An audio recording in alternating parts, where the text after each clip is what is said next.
are actually called Petoskey stones. And 350 million years ago, Petoskey, P-E-T-O-S-K-E-Y, is actually the name of the city where I kind of lived.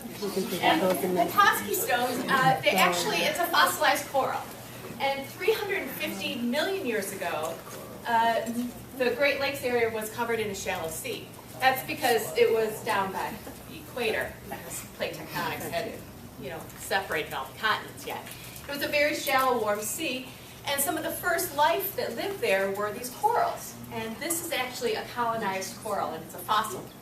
So when you look at it, though, I want to use it a little bit as a metaphor, because they're kind of gray and boring, unless you have one that's kind of polished.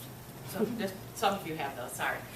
But when you're on the beach, in Lake Michigan, you're walking on the beach and you're looking for Petoskey stones, you have to look carefully, because it can be any little gray rock. And you don't know it's a Petoskey stone unless you do two things, one of two things. The first one is to get it wet. Yeah. So you can do whatever you want. If you guys have water, you can spit out of it, frankly. But when you get it wet, then you can see the different, the individual corals and how they are grouped together in a colony. The other way, of course, is, for those of you who have them are kind of broken, is you can polish them. And they polish these and make them into jewelry, all sorts of objects. They're quite beautiful.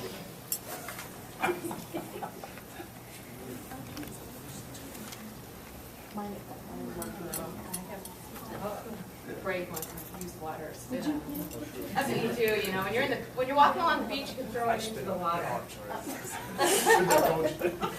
So I like to think of it as a metaphor for how we work and communicate with people, because you don't really know people until you get below the surface a little bit. So we can look at someone and say, oh, they're dressed like this. We can make all sorts of assumptions about them. We can hear them talk. We can make all sorts of assumptions about them. But really what's more important is to try to get to know them as a person and as an individual. And as you start to reveal those layers, whether it's getting it wet or polishing it up, then you start to get to know who those real people are. And that's where we can have real civic engagement and community engagement. So you guys can take those home if you want.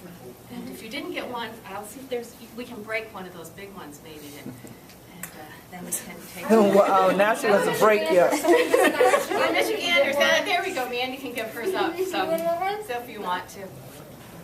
So You just don't want to put them back on your back. I shipped them out here, so yeah, I'm not putting them in my suitcase. They were in a box. I'm definitely not taking them there. She's adapting. I'm adapting, is right. So what I really wanted to talk about a little bit was, I really want to remind you of things that you already know.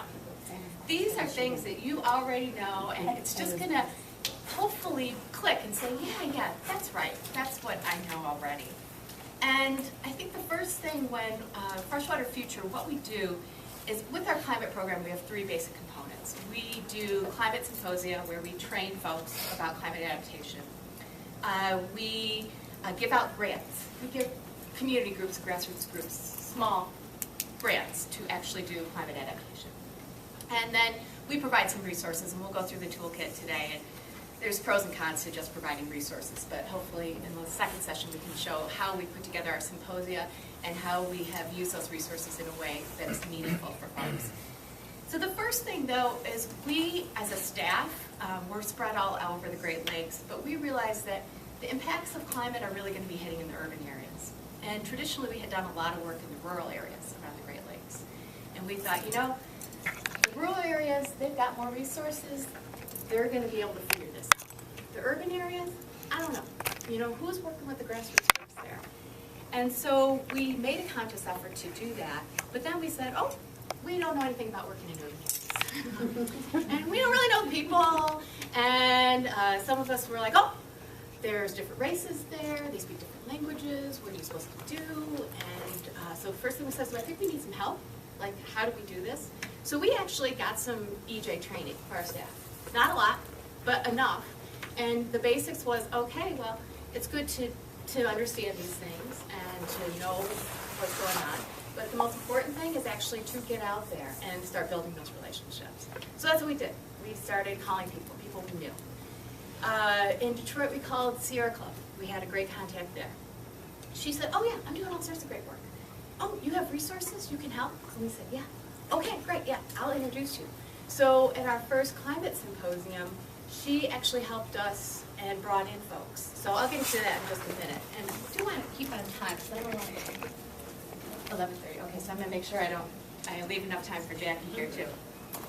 So the first thing is to build those authentic relationships. Start talking to people. Don't be afraid of what you don't know. Because believe me, you are just not going to know it all anyways. So it doesn't matter. If you don't start talking, you'll never know. So you have to do that. Listening is then the next most important. And I think Kara did perfect justice to it, so I don't need to add too much. Except for, there's tons of information on active listening too. So if you feel like you're not a good listener, I'll raise my hand.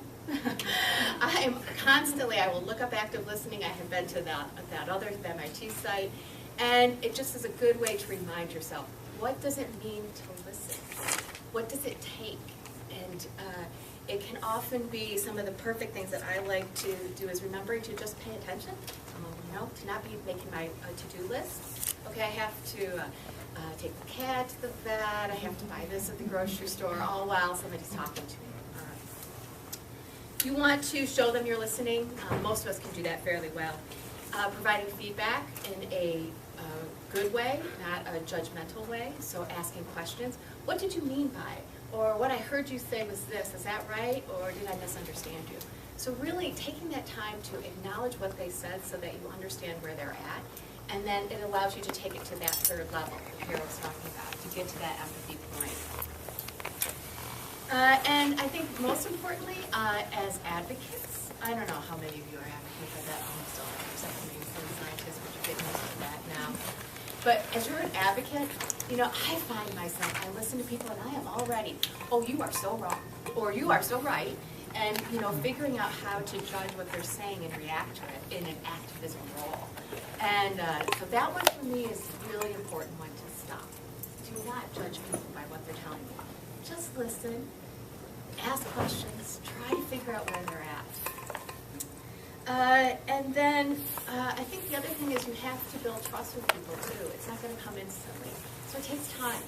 You can't just come into a community and say, hey, we're doing this great stuff, we need your help, and expect it to just happen. To build those authentic relationships will take time. And there's no shortcut to it. I wish there was, and if somebody creates it and invents it, let me know. But I think it's really, you just have to invest that time. And I think that's an important thing for funders to know too. It takes that time, and then we can build on that. And a couple other quick points, and then I'll do a quick story. You have to go to the people. You can't expect them to come to you. So, our office is located in northern Michigan, Petoskey. It's a beautiful little resort community. Detroit is 4.5 hours away. It's 250 miles. So, if I want to know the folks in Detroit, I have to go down there, and I have to talk with them and ask them to meet me and talk and listen. And I had a meeting there in February, and I didn't invite them to a meeting to come to, so that I could give them something necessarily, have them do something for me. I said I wanted to have a conversation with them. I wanted to know what their concerns were. What are they worried about? What are they working on? I wanted to tell them about our grant funds, to see if there's a common ground and there's a match, so I can give them some resources to help them out. So the other tool to bring to communities is to not go empty-handed.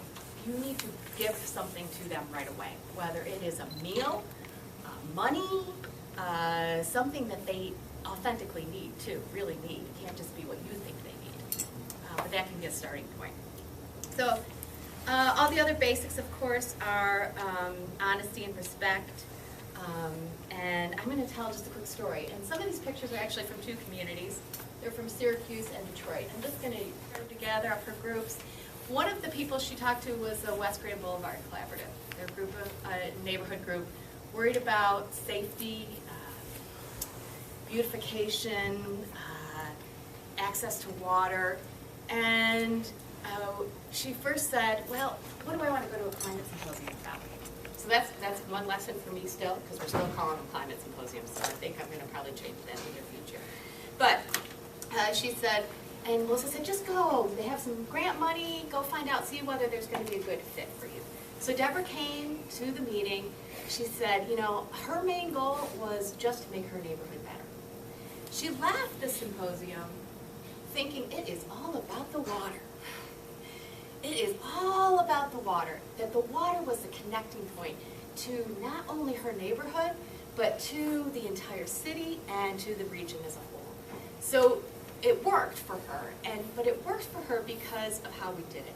We took the time we gave them some information on climate, but we took the time to really listen to what are your concerns? What's going on in your community that you need help with? And she said, oh, we're trying to put in these gardens at the library, and we want to put these demonstration gardens in because we want the library to look nicer. It's a really important community resource where people go to gather. We want to put these rain gardens in. Can we do that? And we said, sure. So they put in the demonstration rain gardens that helped our money help leverage additional money from Michigan State and other funds from Kresge and other groups to then help put those gardens in. And now that they've invested in that library branch, there's been some talk about closing library branches in Detroit. Well, are you going to close a library branch where you just did a huge demonstration project and the community came out and helped to install it and they got involved and then they put rain barrels up and then they did education programs? Well, probably not. So it was looking at how do we make our neighborhood better as a jumping off point. So these pictures that you're seeing are not the work that Freshwater Future's done. I can't take any credit for that. All I can take credit for is that we tried to get resources to the groups in the community. They know what needs to be done. What we need to do is help empower them and help them provide the resources. We also do some coaching as well if they need some training to help with their organization so they can actually do what they need to do. So we're working kind of from the bottom-up level rather than the top-down level. And ultimately, here's one of the rain garden pictures. What we hope is that we'll be not only helping those neighborhood groups, but we'll be encouraging each of those citizens to get involved in their community at a different level so that when any of you heard Kim talk yesterday about the Detroit Climate Action Plan, so that when that starts to get some traction and move forward, there will be a citizenry around Detroit that will say, oh, yeah, we've been doing this in our neighborhood. We need the city of Detroit to now do more, so that they will feel that empowerment to act and engage at other levels. So with that, I think I should end, and I'll talk tomorrow later. Excellent. And now, of course, the website is freshwaterfuture.org. All right, so that you can make sure that you can get out there and swim and navigate these waters as well, outside of homes. All right, H was for Huron, O, Ontario, M, Michigan, E, Erie, S, Superior. Superior. There we go. Homes was for places we live. What's the matter with you people? What's all the rest of that? But yes, so just wanted to see how active your listening process was, right? Because you keep hearing us talk about that the only success you'll have with the community is if they realize you are actively listening. And I always say to people, there is a difference between hearing and listening. Hearing just means that these two things on the side of your head work. Okay, that you go there to the ear, eye, and throat man, they say, yeah, looks good, right? But listening is an active process. So everything we're talking about in terms of adapting is also an active process. And so we all realize we now have two major things in common, which is what? And listening. Ears, right? Someone said ears. You're right. Yeah, we have that in common. And we have ears. It looks like everybody has them on there. We have ears. And we want to use those ears to listen. And so definitely, I want you all to really listen to Jacqueline Patterson, because many of you have probably heard of the organization she represents before, the NAACP. What does that stand for? Right, National Association for the Advancement of Colored People. There aren't that many colored people in the room unless we use white as a color also, right, today. But if we say the National Advancement for Colored People and you don't think you're a colored person, many times you will shut down the listening because you think this is not a message for me. Right? Right?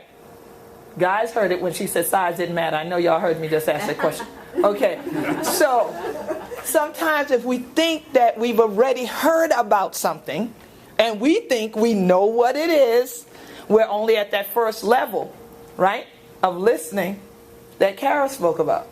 Because we figure, oh, I heard this. Yeah, I know this. Oh, yeah. All right, got it. Right? But we can't got it all. All right? Is that correct English? No, y'all said no. Can't have it all, right? And so we're here today with Jacqueline. You like Jackie or Jacqueline? Either one. So that Jackie can share with us some of the things that the NAACP is doing and that she in particular has been working on as it relates to adapting and adaptation. So definitely we want to welcome now Jacqueline Bass. Thank you. Good to see you. So thank you all. It was interesting as I was hearing other folks talk, and even throughout this conference, thinking about the angle through which NAACP enters this work.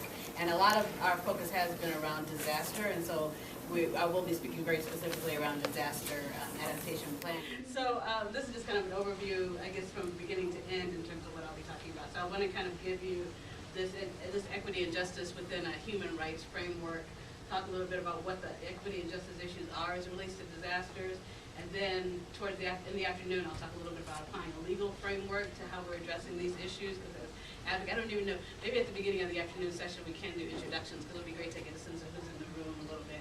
That's next. That's this Oh, okay. one. That's okay. So get a sense of to the extent to which folks here are involved in advocacy, because we'll talk a little bit about how we're organizing as communities, but then we also want to talk about the state and the state's role and responsibility, and how we make the state responsible in terms of not the state as in Denver. I mean, I'm Colorado, but I mean the state as in federal and local and state government.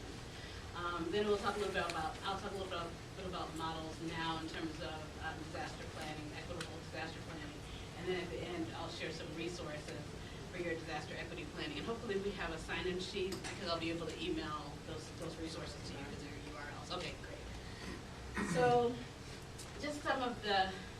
This is just kind of the framework that we're looking at. Excuse to the folks who were in the other sessions that I did. There are 2 other sessions. I see some familiar faces, but a lot of unfamiliar ones, so it won't be repeats for most of you. But so these are some of the rights-based. This is the rights on which we look at, the types of inequities that we're experiencing. So how disaster challenges the right to self-determination, to the right to safe and healthy work conditions, the right to the highest standard of physical and mental health, the right to food, the right to decent living conditions, equal rights between men and women, the rights of children and youth to be free from exploitation in terms of the human rights from the Universal Declaration of Human Rights, and then the civil rights, or some overlap, ensuring people's physical integrity and safety, protection from discrimination on grounds of gender, race, sexual orientation, national origin, age, immigration status, and so forth. And so you'll see as we go through where disaster kind of challenges each of these rights in different ways. And then again, in the afternoon, we'll give you more solution folks, just so you have, it'll be a little grim for a while, but we'll pick it up at the end. So just, again, increasing extreme weather events, we know this image well, the satellite image of Hurricane Katrina. We see these increase in tornadoes, the increase in the frequency and severity of tornadoes.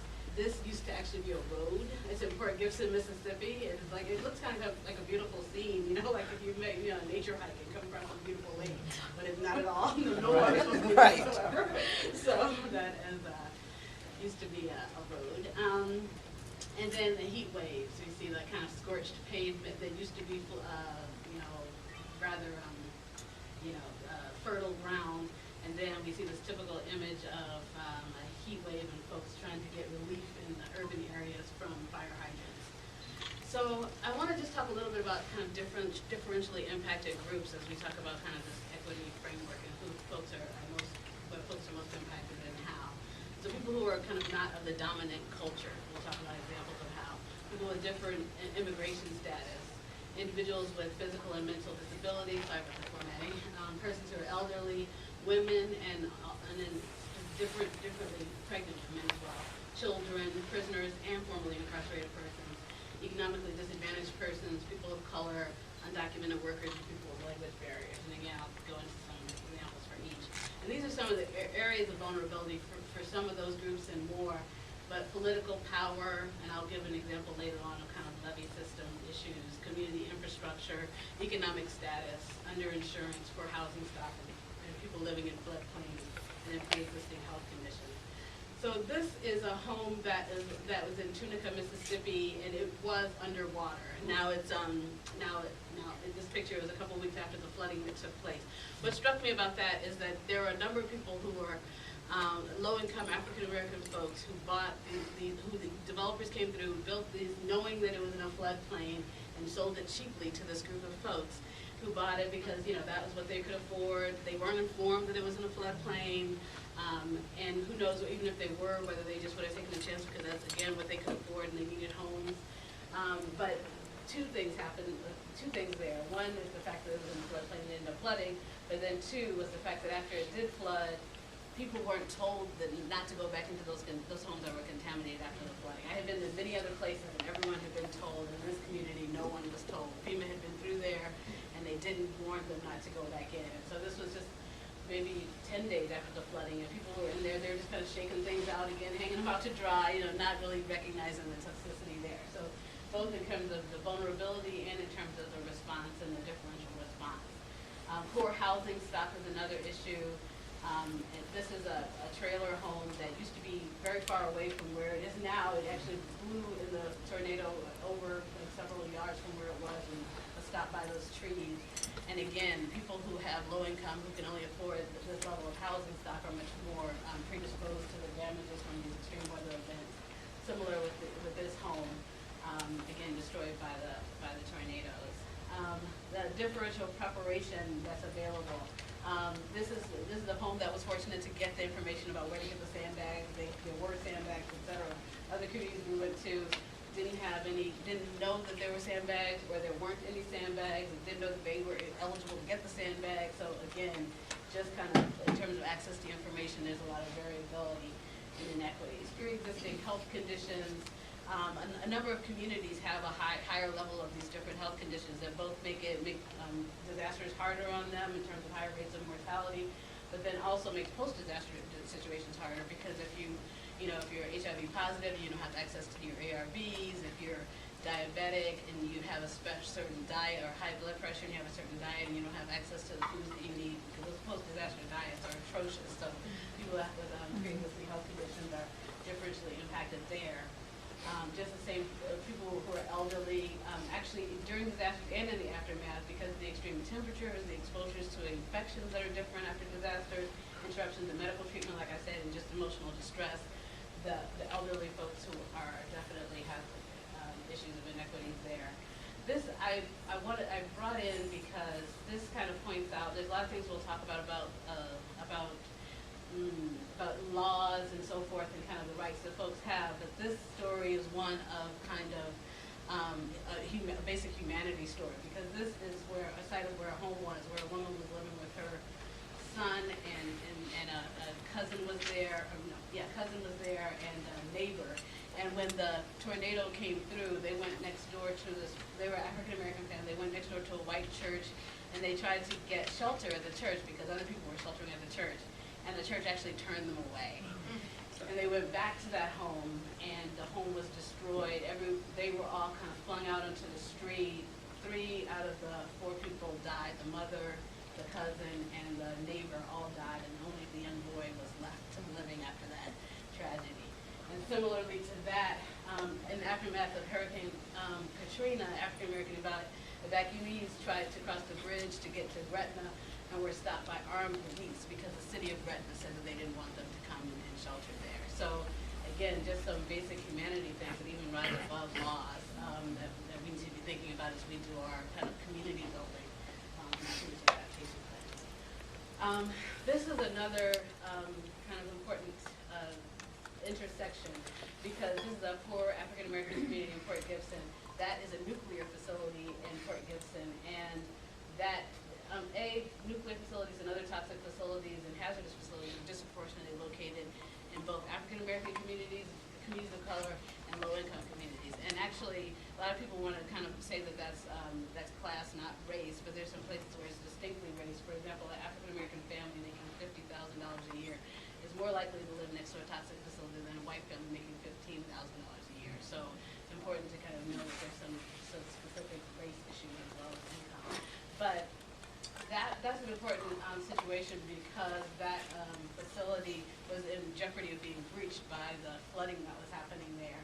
And when it first went online, this community protested that the fact that there was only one road in and out. And they said, if anything happened, how are we going to really get out? Also, there's mobility issues there. A lot of people in the community don't have cars. And one thing that struck me when I went to visit there is that we had talked to a church that was trying to establish a shelter because a lot of people were flooded out of their homes in D.C. And they said the Red Cross wouldn't let them establish a shelter.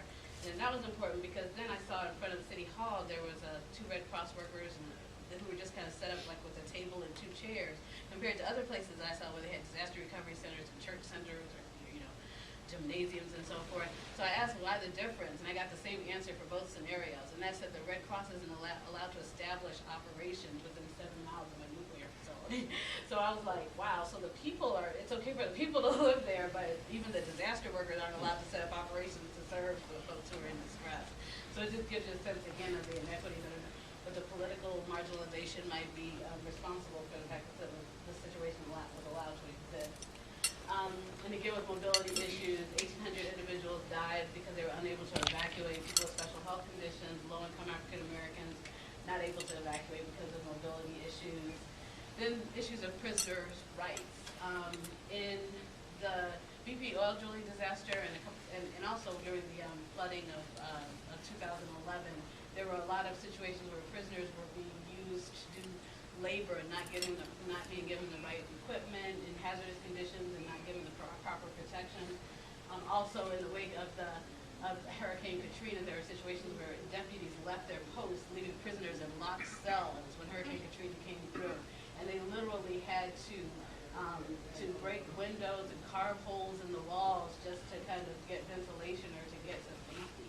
So just the lack of humanity, and then when you couple that with the false incarceration of a number of people and racial profiling, you start to see how people are, no one should be treated like that. Not to mention the fact that there's people who shouldn't even be in that situation and they're being treated like that. So that just is just, appalling. Undocumented workers, a lot of undocumented workers, again, exposed to hazardous health conditions in terms of their working situations. I saw that both in Katrina and also in the BP oil drilling disaster.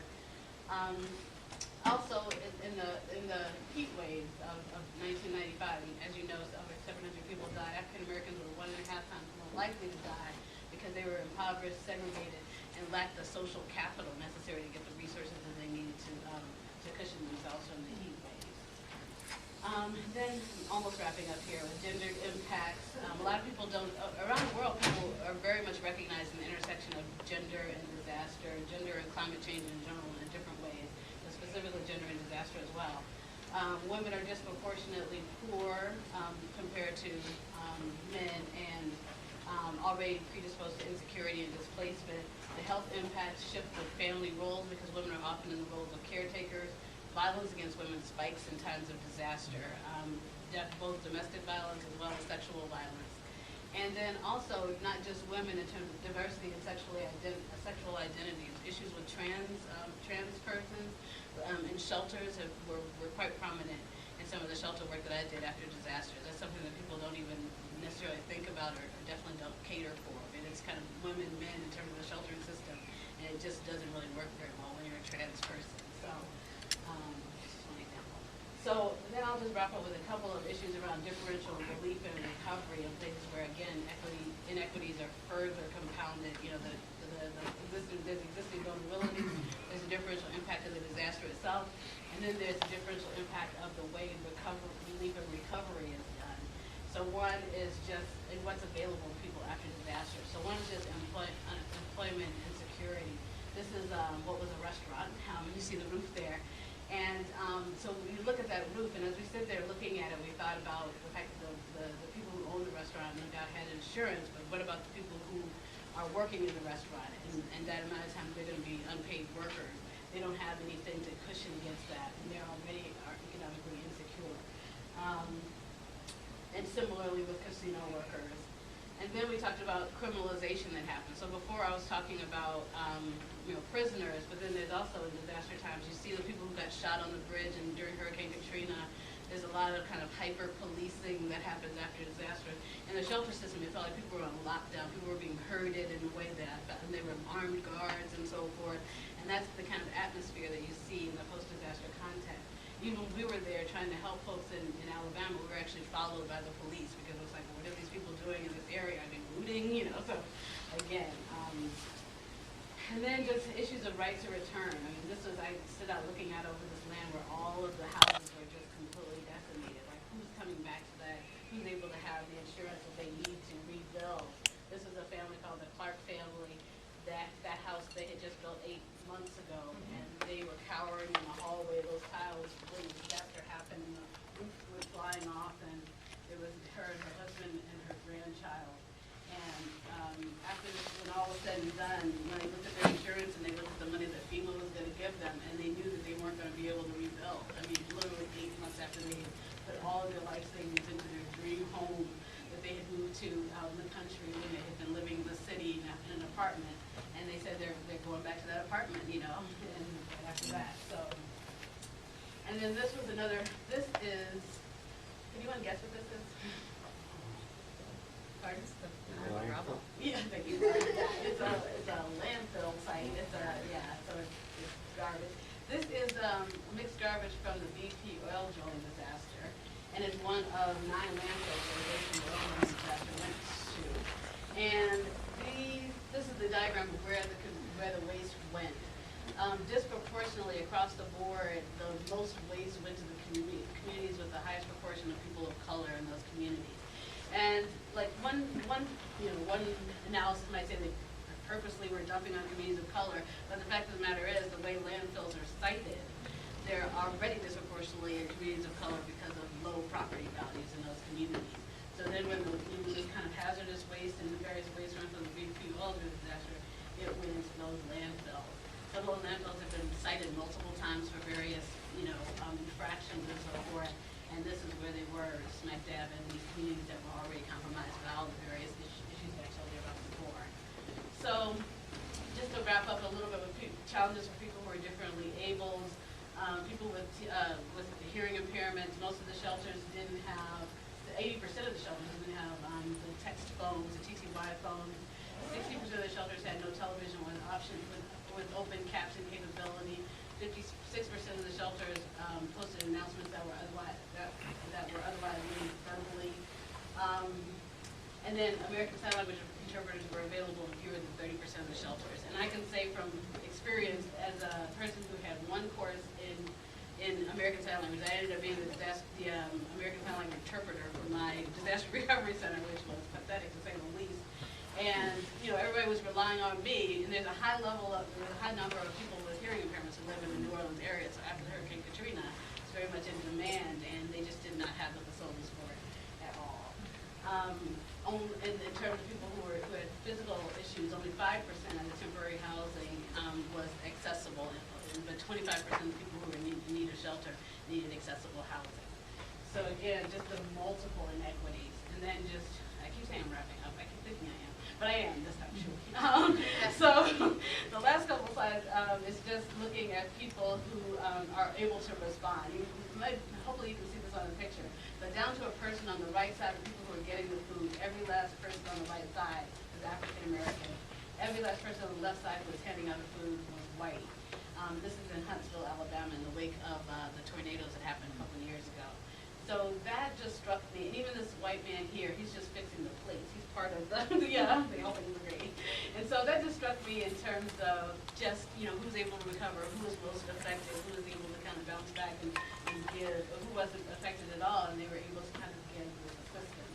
Whether it's issues of housing stock or whatever, for whatever reasons, this was the racial dynamic. And then that was further emphasized when I went outside to the town hall meeting, and up on stage, those were people from FEMA, from the Red Cross, from the local government, And all those people were the ones who were controlling, you know, the resources, controlling the information, giving out. And then the people who were lined up in the mic, down to a person, were African American women who were needing information, needing help. And again, the same pictures inside the Disaster Recovery Center. Pretty much all the people who were there giving assistance beside my small crew of NAACPers were white. And that just struck me in terms of, again, the racial disparity there. And then I'll just end with what are the basis for some of these inequities? I mean, a lot of times people want to say that they're intentional, and you know, and some of them no doubt are, but there's some issues here that we need to keep in mind. One is just political disenfranchisement, people just not being represented by the systems that are making the decisions, as we said. Just knowledge deficits, people not knowing. I think when we talk in the afternoon, we'll get a better sense of how people will know. People who need to make those decisions will understand better what's needed for community. Again, the lack of representation in the planning and decision making, and unfortunately differential valuation. And I think that, you know, the prisoner situation is a prime example of just people who are differently valued by society. And then utilitarianism, like, you know, when you're in a disaster situation, people make a lot of excuses for disaster. Well, it's a disaster situation, we can only do what we can. And so, and they tend to do the best they can for the biggest number of people, and people who are kind of on the outside of the bell curve. It's just kind of an acceptable casualty that some people just, you can't serve everybody, you know, so that's kind of the notion. So I'll end with that, and then in the afternoon we'll start with kind of a higher note in terms of how to balance some of these inequities. Right. Thank you so much, Jackie.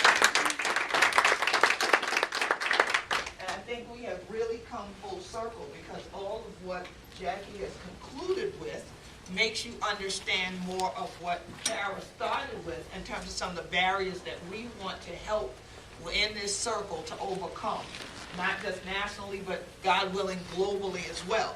Because when Kara talked about elitism, we can look at some of this. When you talked about environmental sainthood, we can still, again, look at some of this, including them making you a saint to make you go in there and do a job that you weren't really trained to do, right?